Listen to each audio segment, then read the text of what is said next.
Hello বন্ধু, নিয়ে চলে এসেছি আর একটা নতুন ভিডিও। এই ভিডিওতে আমরা ডাইভারজেন্ট ইভলিউশন নিয়ে কথা বলবো। ডাইভারজেন্ট ইভলিউশন এর বাংলা হলো অপসারী বিবর্তন। অপসারী শব্দটার সঙ্গে তোমরা ফিজিক্সের লেন্স এই চ্যাপ্টারে পরিচিত হবে। অবতল লেন্সকে অপসারী লেন্স বলে। এই অবতল লেন্স কি করে? সমান্তরাল আগত রশ্মিগুচ্ছকে দূরে পাঠিয়ে দেয়। এবার ডাইভারজেন্ট ইভলিউশনটা কি না, সমান্তরাল চলা ইভলিউশন লাইনগুলোকে এরা দূরে পাঠিয়ে দেয়। ব্যাপারটা কিরাম, একটা উদাহরণ দিয়ে আমরা বুঝি। এই যে অগ্রপথ, এই অগ্রপথ বিভিন্ন প্রাণীতে বিভিন্ন কাজ করে। যেমন মানুষের ক্ষেত্রে এটা হাত, এটা আমাদের অগ্রপদ।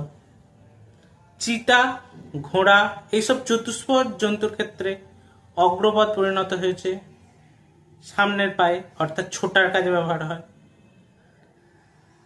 তিমি, তার অগ্রপদ সাঁতার কাটার জন্য ফ্লিপারে পরিবর্তিত হয়েছে, অর্থাৎ যেটার সাথে এইভাবে সাঁতার কাটে সেটা তার অগ্রপদ। বাদুড়ের অগ্রপদ পরিবর্তন হয়েছে তার ডানা।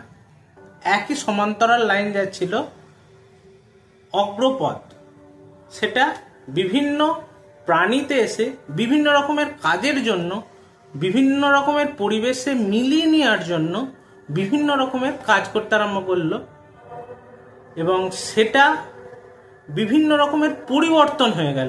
এটা হচ্ছে ডাইভারজেন্ট ইভলিউশন। আমরা হাতের সাহায্যে কোনো কিছু ধরতে পারি, কোনো কিছু ছুটতে পারি, এটা একটা অগ্রপদ। ঘোড়া, চিতা এরা ছুটতে পারে অগ্রপদের সাহায্যে, এটা এক ধরনের অগ্রপদ। তিমি জলজ পরিবেশে থাকে বলে ফ্লিপারের সাহায্যে সাঁতার কাটতে পারে, এটা এক ধরনের অগ্রপদ। এবং বাদুড় ডানার সাহায্যে উঠতে পারে।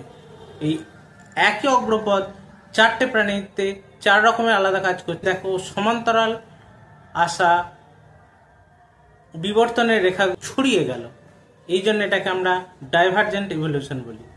ইভলিউশন নিয়ে আরো অনেক ভিডিও আসছে আমাদের বায়োলজি লার্নিং কর্নার এই ক্লাসে। তোমরা চ্যানেলটাকে লাইক, সাবস্ক্রাইব করে দিয়ে পাশে থেকো। ভিডিওটাকে শেষ পর্যন্ত দেখার জন্য ধন্যবাদ। ভালো লাগলে বন্ধুদের মধ্যে শেয়ার করে দিতে ভুলো না। দেখা হচ্ছে নতুন কোনো ভিডিও।